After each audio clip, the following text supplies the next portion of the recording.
Aku tengok, ni ke jersey goalkeeper?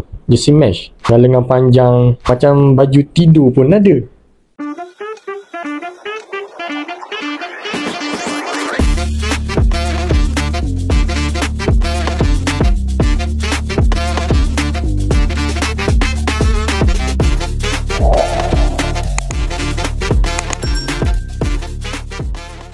Assalamualaikum warahmatullahi wabarakatuh dan salam sejahtera. Terima kasih yang mana masih lagi menonton channel aku ni. Mana baru, bantu aku untuk tekan butang subscribe, tekan like, share dan juga tinggalkan jejak korang di ruangan komen.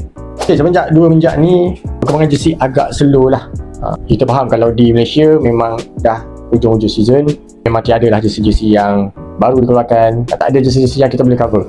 Cumanya aku agak tertarik sebab semalam aku ada tertengok dekat Instagram, iaitu Instagram Perspo. Perspo tahulah brand untuk jersey Timnas Indonesia. Aku tengok semua gambar-gambar, iaitu gambar-gambar Martin Paes, iaitu goalkeeper Timnas Indonesia. Jadi aku fikir ini mungkin jersey untuk goalkeeper lah. Bila aku tengok tu, jadi aku teliti lah untuk posting tersebut. Dan bila aku tengok, betul juga, sebab hari tu dah launch jersey untuk player home dan away, tapi jersey untuk keeper dia orang tak review lagi. Dan aku rasakan ni posting mesti nak review untuk jersey goalkeeper. Dan bila pasal goalkeeper ni, mestilah excited lah sebab jersey goalkeeper ni dia akan lain daripada yang lain. Dan untuk standard jersey home away Timnas Indonesia ni dah tinggi. Jadi aku mengharapkan untuk jersey goalkeeper pun masih di level yang sama lah. Dan bila aku tengok, macam pelik. Satu gambar jersey warna merah ni, bila aku tengok, ni ke jersey goalkeeper? Jersey mesh dengan lengan panjang macam baju tidur pun ada. Dan bila aku baca komen, yang jersey warna merah tu bukan jersey mesh. Dan dari bukan aku cakap jersey keeper ataupun jersey tersebut macam baju tidur tu tak cantik, bukan tak lawa, tapi bukan standard mesh jersey. Yang lengan panjang tu adalah sikit, kalau sekali tengok tu macam jersey ataupun baju tidur.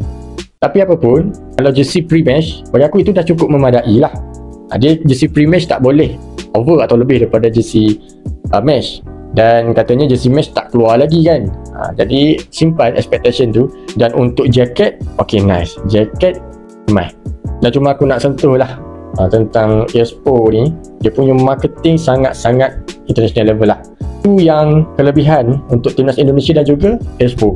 Dari segi marketing, photoshoot, video launching memang level-level international lah. Bukan pakai phone, bukan just buat trend-trend biasa sahaja, trend TikTok. Jadi kat situ aku memujilah. Untuk video sebelum ni aku nak sebut tapi aku lupa. Jadi untuk video ni aku nak sebutlah tentang aku sangat puji dan aku sangat suka tentang kedah ataupun cara marketing dan juga quality photoshoot video, macam gambar-gambar di post Instagram, gambar Martin Paes photoshoot.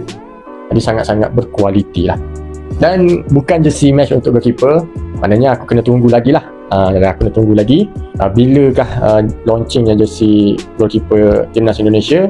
Kalau ada, kalau dah keluar, insyaAllah aku akan cover. Aku akan bagi pendapat aku. Cuma aku tak pasti bila keluar. Kalau korang semua tahu, korang boleh bagi tahu ataupun drop komen. Korang bagi tahu, maknanya aku boleh take note lah. Tarikh tu aku boleh standby. Aku boleh standby untuk aku bagi aku punya pendapat. Jadi aku sangat-sangat nantikan untuk jersey goalkeeper bagi Timnas Indonesia. Mengharapkan jersey yang lebih elegan, yang tidak menurunkan standard dan expectation seperti jersey home dan away. Dan kita tunggu je lah.